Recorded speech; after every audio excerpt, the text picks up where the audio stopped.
Travel along, Catholic pilgrims, for 1 year as we read through St. Faustina's diary. Join me, Amy Thomas, each day for a short reading out of the diary which brought us a deeper understanding of Christ's divine mercy. Welcome, Catholic pilgrims, to day 174 of our readings from St. Faustina's diary. So in order to keep the flow today, we're going to be reading a little bit longer part today, and I don't like making them too long, but it just works today, and that's how it's going to go. And so I'm not going to say too much on the front end or the back end because I don't like these to be too long. But you know me, if I get on my soapbox, I kind of make them long.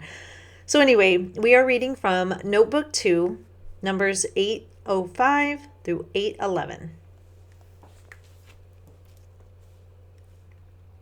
Immaculate Conception of the Mother of God. From early morning, I felt the nearness of the Blessed Mother. During Holy Mass, I saw her, so lovely and so beautiful that I have no words to express even a small part of this beauty. She was all in white with a blue sash around her waist. Her cloak was also blue, and there was a crown on her head. Marvelous light streamed forth from her whole figure. I am the Queen of heaven and earth, but especially the mother of your congregation. She pressed me to her heart and said, I feel constant compassion for you. I felt the force of her immaculate heart, which was communicated to my soul. Now I understand why I have been preparing for this feast for 2 months and have been looking forward to it with such yearning. From today onwards, I am going to strive for the greatest purity of soul, that the rays of God's grace may be reflected in all their brilliance. I long to be a crystal in order to find favor in his eyes. That same day I saw a certain priest, probably Father Sapotsko or Father András, who was surrounded by the splendor which flowed from her. Evidently, this soul loves the Immaculate One. An extraordinary yearning fills my soul. I am surprised that it does not separate the soul from the body. I desire God. I want to become immersed in him. I understand that I am in a terrible exile. My soul aspires for God with all its might. O you inhabitants of my fatherland, be mindful of this exile. When will the veils be lifted for me as well? Although I see and feel to a certain extent how very thin is the veil separating me from the Lord, I long to see him face to face, but let everything be done according to your will. December 11th. I could not assist at the whole Mass today. I assisted at only the most important parts, and after receiving Holy Communion, I immediately returned to my solitude. The presence of God suddenly enveloped me, and at the same moment I felt the passion of the Lord for a very short while. During that moment, I attained a more profound knowledge of the work of mercy. During the night, I was suddenly awakened and knew that some soul was asking me for prayer, and that it was in much need of prayer. Briefly, but with all my soul, I asked the Lord for grace for her. The following afternoon, when I entered the ward, I saw someone dying and learned that the agony had started during the night.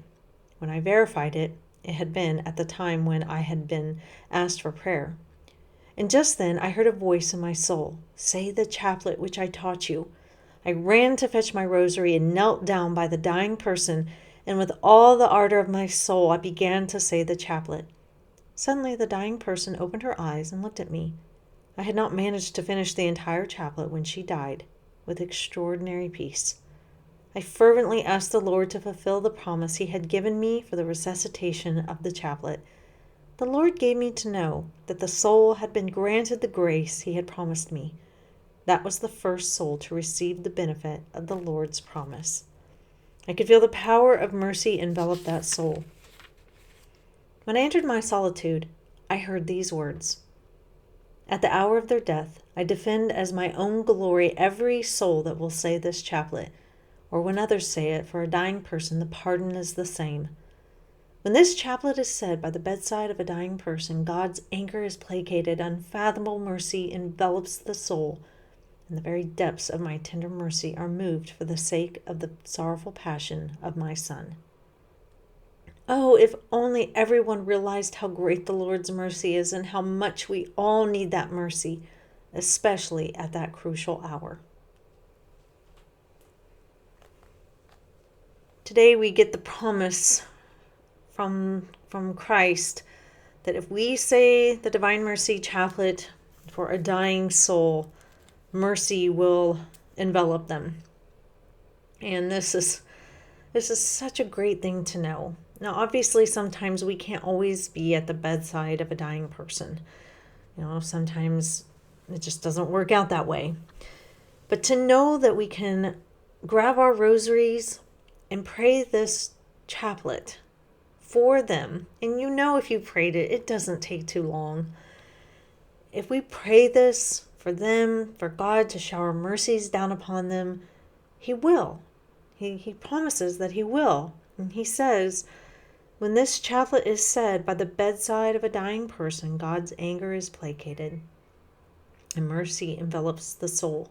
And the very depths of my tender mercy are moved for the sake of the sorrowful passion of my Son.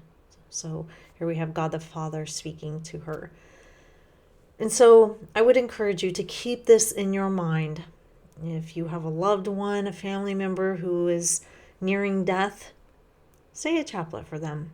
I love the Divine Mercy Chaplet. I didn't directly know about this promise, and when my grandmother died in April 2020, I wish I could have been saying this because we kind of knew that her hour was coming. I wish I could have said this for her, and just keep this in the back of your mind, that if you hear that someone is at the hour of their death, get your rosary out and say the chaplet for them, and it will be so worth it for their soul and even for yours. And this is a beautiful promise from Christ, and we will leave it there today. But I will see you back here for day 175. And until then, live the faith boldly and travel well.